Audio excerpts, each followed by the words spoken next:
Bonjour à vous, ici Jamael de l'association Onyx. Je vous propose aujourd'hui d'aborder la 4e lame du tarot. L'empereur dégage un esprit pragmatique et nous ramène à la figure d'un cube bien stable, posé sur le sol. Son genou en repli sur l'autre dévoile une figure géométrique à 4 côtés. Symbole de l'humilité, le genou évoque savoir se plier et lâcher prise. Le carré blanc, en son entrejambe, témoigne des assises nécessaires pour donner forme à la structure. Cet espace ouvert au néant vient signer la rencontre de l'homme et de la matière, à travers son créateur. Tout en prenant de la hauteur et en gratitude à la source, l'âme doit concrétiser sa requête dans le monde d'en bas. L'archétype de l'empereur affirme un surmoi sévère au caractère exigeant. Il est le concepteur des valeurs morales qui a renoncé à la violence et à la nature impulsive. En quittant l'opinion personnelle, l'âme se met alors en état de recevoir la vraie source de l'autorité pour s'accomplir ici-bas. Dans les traditions, la structure kabbalistique montre 2 mouvements à contresens, du haut en bas et de bas en haut. C'est par ce premier élan, issu du mystère de l'existence, que Dieu se penche sur sa création ici-bas. La seconde impulsion évoque l'homme en accord à cet éveil dans son retour à la source. L'empereur détient une compréhension gnostique sur l'histoire humaine en parlant de l'abus de sa liberté.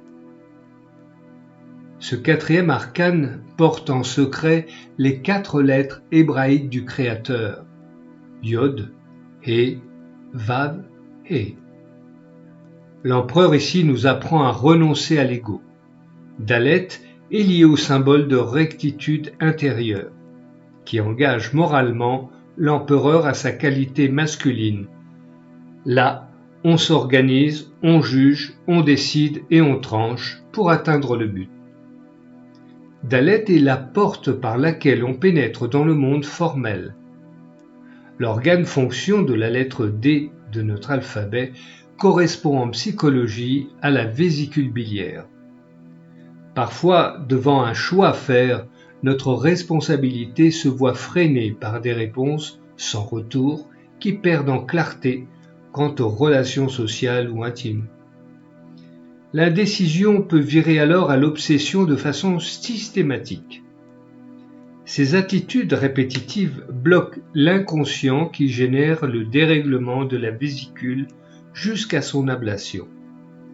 En médecine chinoise, sur un courrier manuscrit, le D en graphologie évoque l'aspect abondant et nourricier de l'existence. Il est lié aux décisions et au jugement. Avoir un D au commencement de son prénom introduit toujours une image paternelle marquante en première partie de vie. La lettre D contraint à suivre une existence balisée par la discipline et cristallise l'acceptation du corps physique à travers la lignée générationnelle. D'un point de vue spirituel, franchir la porte de Dalet est un engagement intime de la psyché. Cette affirmation relie l'âme au soi face à l'ego qui n'est qu'un trait d'union entre le ciel et la terre. Dans le monde ici-bas, l'âme est engagée à explorer les émotions reçues en priorité par son corps, puis interprétées par son ego. Néanmoins, en ce temps d'incarnation, l'être véritable ou le soi reste en tant qu'observateur suspendu. Lié à son origine spirituelle, chaque être est habité par son libre arbitre. Et il appartient à chacun d'utiliser l'intelligence de cette source ou non. L'âme explore la vie dans l'introspection de ce 4e arcane qui nous enseigne sur les traditions et les racines. L'humain pénètre alors dans une sorte d'idéaliste réaliste pour découvrir l'existence. À travers le feu, la terre, l'air et l'eau, la création participe à l'essence du monde manifesté. En pénétrant le symbolisme de ces éléments fondamentaux par lesquels Dieu s'engendre lui-même, l'Adam-Ève incarne en l'homme le rassemblement d'une force puissante et énergétique, conduisant comme il peut l'esprit et l'ego ensemble à la prise de conscience. La lettre Dalet incarne la source de toute existence physique, évoluant par ses limites dans un espace précis pour donner sens à ses valeurs. Quant à la survie de notre espèce, Dalet parle de ce qui évolue en relation à ses 4 points cardinaux, nord, sud, est, ouest. Rappelons-nous que seule la notion de désir et d'expérience vient faire chuter l'âme ici-bas. Notre être explore la vie dans un renversement de valeurs sous l'influence de notre culture, en dépit de l'institution humaine quant aux notions d'autorité. Nourrie par les préceptes d'une culture du monde d'en bas, l'âme explore la vie dans l'expectative de sa mission. Elle vient susciter un alignement de cet ego sans introspection et en totale dépendance à ses projections. Les 4 éléments manifestés, cités précédemment, sont liés à nos conceptions psychologiques. Ils représentent les outils de base nous conduisant à l'alliance d'une source en soi. Leurs fonctions caractéristiques rayonnent en nous par leur particularité. Le feu de la conscience est lié à la transmutation. La terre est unie à la cristallisation de la forme et se poursuit dans la réalisation. Puis vient l'air, s'exprimant par l'intelligence, la pensée et la transmission. Enfin apparaît l'eau, porteuse de vie, dans sa notion de purification et de bénédiction. Ces 4 principes mis en place révèlent la charpente de l'empereur qui connaît ses fonctions distinctives afin d'aider l'âme à grandir en volonté et puissance. Bâtisseur, créateur, superviseur, gestionnaire, notre esprit se prédestine à servir une collectivité ou une cause qui aidera aux fondations de vérité essentielles en notre âme et conscience quant à ce qui est transmis aux générations futures. L'être est invité à se personnaliser dans le développement de ses compétences à travers ce 4e archétype. Cette carte enseigne à l'âme comment régner de façon juste afin de protéger la communauté, le foyer, quant à la réalisation de soi. Mais en vérité, qui a pris les rênes de ce soi? Maestro, musique.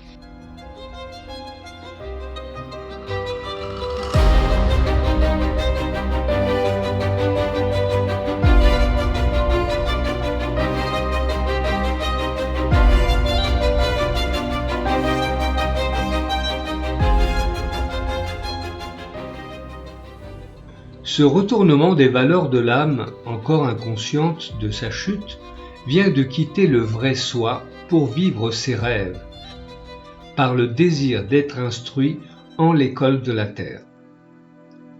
Par ces 4 éléments, il s'agit de s'abandonner, de mourir et de renaître dans un processus d'ouverture de conscience, cependant à travers l'institution du monde d'en bas.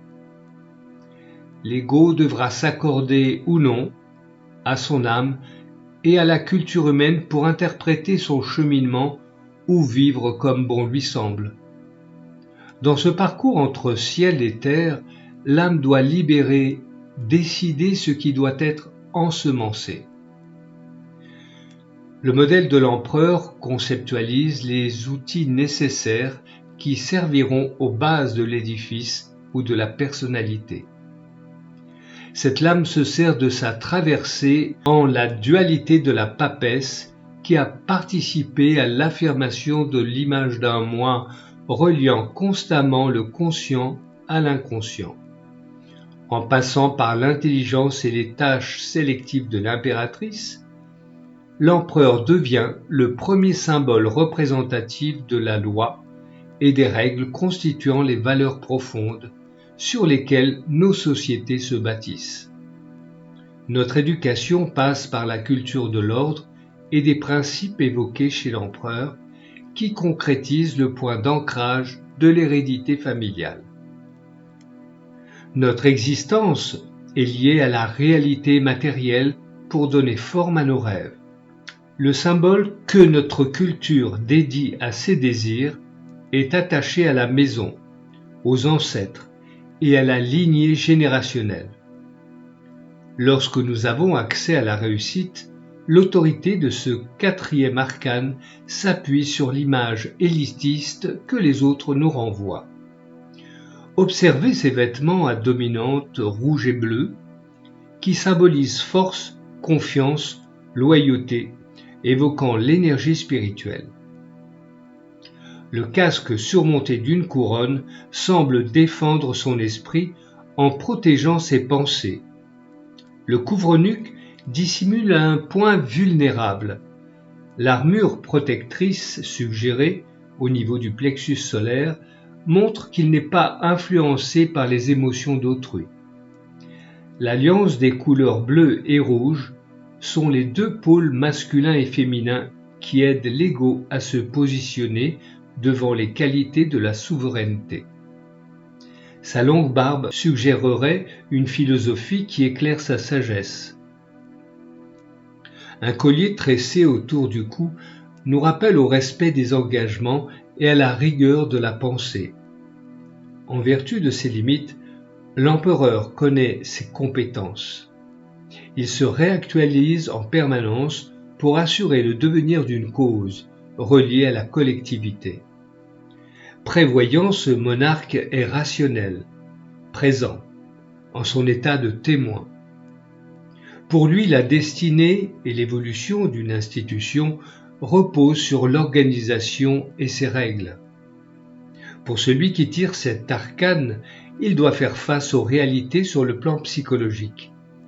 L'explication ésotérique de la lettre d'Alet nous dévoile un sphinx lié au principe divin qui induit le récit d'un animal à 4 pattes.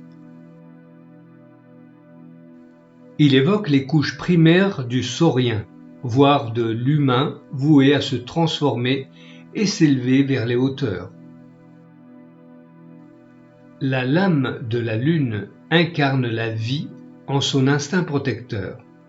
Elle est très proche de l'empereur dans ce besoin d'être sécurisé par sa source. Liée au signe du Capricorne, cette quatrième lame s'unit au principe social qui représente le capital ou le patrimoine. Une de ses mains tient le sceptre à distance. L'autre retient sa ceinture pour affirmer une autorité naturelle et bienveillante. Ce roi progresse dans les valeurs d'un groupe, représentant la majorité d'une institution. La carte de l'empereur est la figure d'autorité la plus importante sur les affaires humaines. L'homme a le choix de devenir porteur de blasphème ou se changer en tyran, en utilisant une autorité non reliée à sa source originelle. Cette lame éveille en l'esprit cartésien la responsabilité, l'accroissement des capitaux et tout ce qui soutient ce bâtisseur d'empire pouvant le faire basculer en bien ou en mal. L'incarnation condamne l'âme à son insu à se réparer par l'existence à travers ses propres choix. L'ancrage conforte les fonctions de l'archétype du père, du protecteur, sans doute encore du patriarche ou d'une autorité reconnue en tête d'une entreprise. L'émergence de ce blocage suit généralement une histoire antérieure. L'archétype sait actualiser ses fondements en réaffirmant ses engagements. Il est stratégique habité de la force tranquille du veilleur. Son intelligence est fine. Il écoute et peut agir avec nuance, défendre et protéger. Il passe en revue les valeurs infructueuses comme celles qui ont fait leur temps pour les éliminer, au sens propre comme au figuré. Ce chiffre 4 parle des limitations qu'implique la matière au quotidien. Les grandes mutations conduisent l'empereur à convertir et remanier l'ancien pour élever le nouveau monde. Même si vous pensez connaître les attributs de cet empereur, son image reste collée à la lignée généalogique qui incite ce personnage charismatique à prendre place dans sa problématique de territoire. La finalisation du grand œuvre en alchimie nous montre comment ne pas se laisser influencer par la recherche du pouvoir de l'ego, aveuglé par l'extérieur, quand bien même notre culture sociétale nous prédispose à incarner cette figure d'aptitude à l'autorité. Sur les planches alchimiques, le soufre est identifié à l'élément feu, représenté par un homme, mais aussi par un prince. Dans leur opposition, Mercure associé au soufre assure le discernement, l'équilibre et l'harmonie du rôle de l'empereur. En unissant l'humain et l'âme en soi, l'ouverture à l'homme divin nous apprend à régenter et clarifier les situations difficiles, car toute décision en la matière doit venir de l'instinct et du cœur. Cette carte incarne l'image pragmatique d'une culture sociétale qui veut s'assurer de sa pérennité. Cependant, l'acquisition d'une énergie puissante autour de l'avoir, installée uniquement sur des références terrestres, expose fortement l'âme et son karma sur le chemin de réalisation. L'énergie substituée en un ego brut, non relié à son essence, sera réprimée à une figure formelle et représentative qui donnera à cet homme le sentiment de produire quelque chose de lui. Est-ce réellement l'ascension de ce succès, ici, que l'âme nous renvoie ? C'est une des raisons pour lesquelles de fausses et vilaines projections circulent au sujet de l'empereur. Ce mariage intérieur du mercure et du soufre est en relation à la souplesse et à la féminité. Ces deux principes s'unissent en leur qualité alchimique. La synergie intime de la pierre philosophale ouvre une réalisation particulière en ce quatrième arcane. N'oublions pas que cette âme humaine est engagée sur un chemin subtil d'évolution. Alors, à quelle autre fonction intérieure l'empereur peut-il être encore relié à propos de l'esprit et de la matière ? Maestro, musique.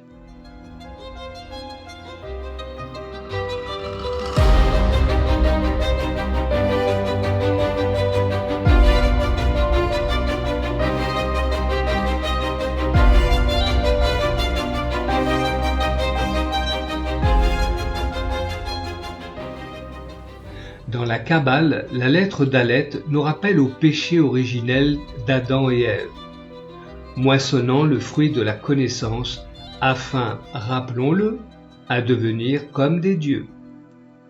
À travers son pragmatisme, l'empereur continue de produire, d'instaurer un état bâti par les concepts de notre culture et d'orienter ses projets à des fins heureuses. L'image positive de ce patriarche aux fortes aptitudes, nous l'avons compris, est au service d'une cause, d'une famille ou d'une communauté.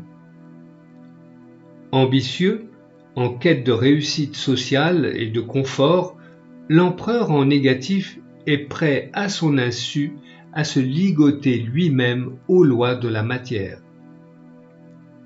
Ici, l'ego mis au premier plan apprend de son sacrifice, à s'élever par ses acquis et par son héritage ancestral.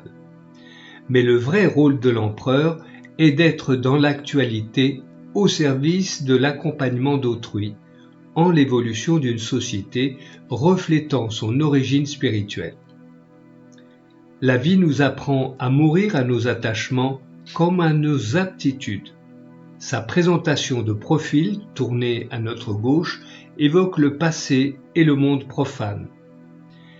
Les préjugés qui reposent sur l'ignorance et les systèmes périmés doivent être transmutés par une autorité consciente, bienveillante et protectrice.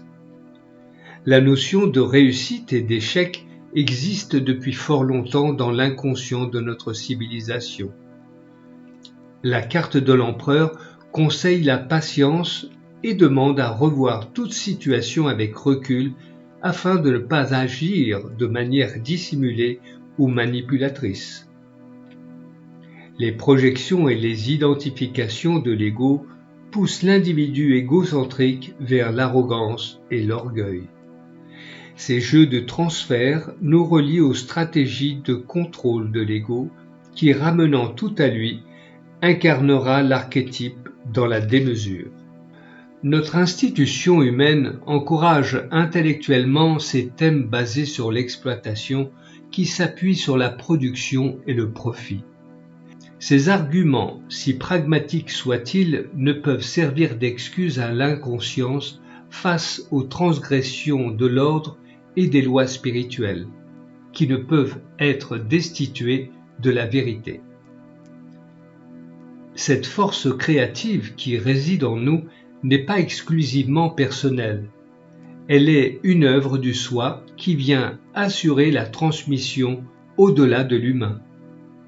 Et une supériorité sans interaction intelligente envers autrui conduit tôt ou tard l'ego sans écoute active à la problématique de sa source, voire de la paternité. Ce défi infligé à soi-même engendre le profil d'un surmoi rigide ou déficient, issu de l'image du Père, cependant reconnu comme un puissant protecteur et riche propriétaire. Aveuglé par ces images représentatives du statut social et de l'avoir, l'ego évolue dans un manque de discernement. Écraser l'opposant pour ne pas être piétiné en retour, conquérir le pouvoir pour orienter les projets à ses fins ou faire taire ceux qui sont en désaccord pourrait être l'expectative négative de ce caractère trempé. La paranoïa et les prises de tête jusqu'aux interventions machistes et musclées concluent l'inflation de ce moi égaré vers la dictature. Les décisions tranchantes que ce puissant archétype impose répondent à la problématique de pouvoir de l'inconscient collectif de notre civilisation. Le sentiment de confiance nous est révélé par les autres. Gagner le pouvoir sur soi, c'est prendre un recul radical pour se désidentifier d'un personnage qui n'est pas le nôtre en se fixant sur le véritable objectif. Seule la remise en question transforme les erreurs en expériences positives. Il n'est pas aisé parfois de comprendre les projections que reçoit l'empereur. Le concept de l'obéissance et de l'autorité repose en priorité sur la fonction de l'intelligence. Cette aptitude en soi est mise au service d'un positionnement quant à l'engagement.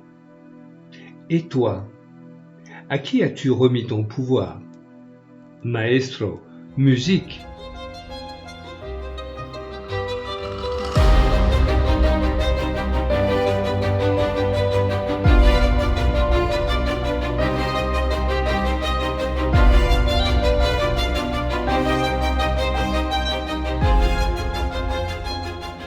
Chez Freud, en référence au surmoi et aux héros des contes de fées issus de l'inconscient, l'empereur incarne l'archétype du patriarche bienveillant. Selon la direction prise, la notion de victoire en soi cherchera en vain ou non à se matérialiser par ce héros à juste titre. L'héritage personnel et collectif est propre à soi-même. L'image représentative masculine et culturelle de notre civilisation est liée à la possession. Les tragédies humaines communiquent entre elles d'un inconscient personnel à l'autre. L'éthique de nos déontologies sont à clarifier, car elles engagent notre intime responsabilité. Toutes nos institutions sont reliées à l'avoir et viennent pulvériser l'estime de soi, alors que la mission de l'être est issue des lois de l'esprit qui ne suit pas du tout les mêmes règles. Sur l'armoirie au pied de l'empereur est dessiné un aigle, symbole solaire du soi divin. Ceci nous ramène aux questions existentielles.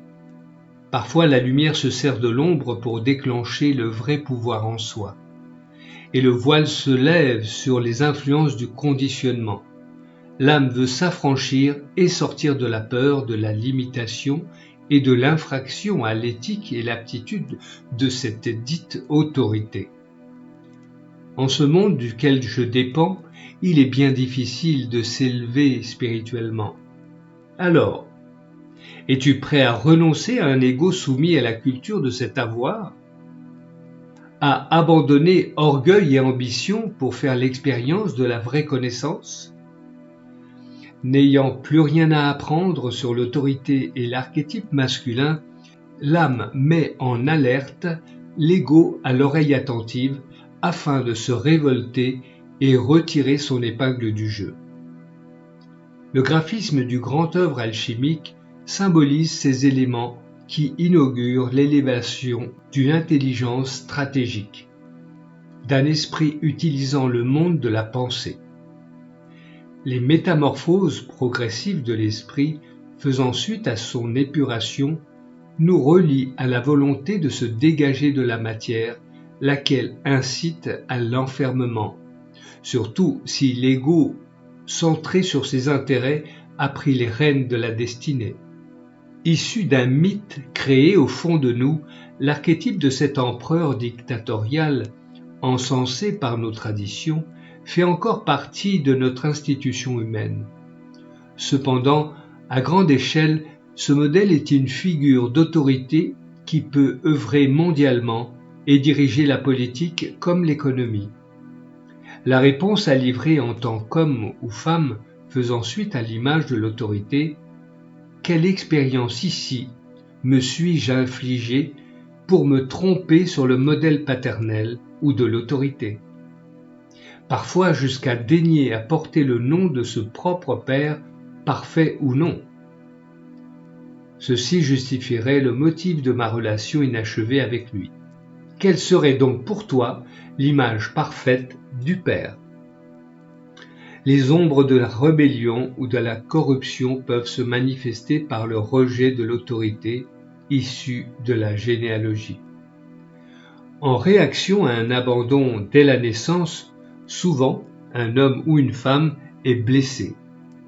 L'image d'un père tyran ou absent, renvoyée en la mémoire de l'enfant, coûte autant à l'ignorance d'une mère qui se substitue à l'autorité en incarnant elle-même le modèle de l'empereur.